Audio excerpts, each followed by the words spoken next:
میں جو medical report آپ کی سامنے آئی اس میں تو یہ ظاہر ہوتا ہے کہ آپ پہ تشدد کیا گیا، 14 جگہ آپ کے جسم پہ نشانات تھے.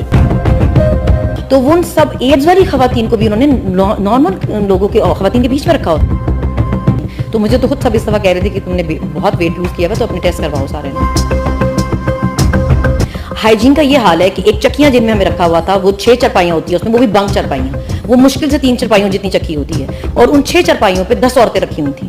ایک چرپائی پہ اتنی شدید گرمی میں، اور وہ 2 عورتیں سوئیں گی.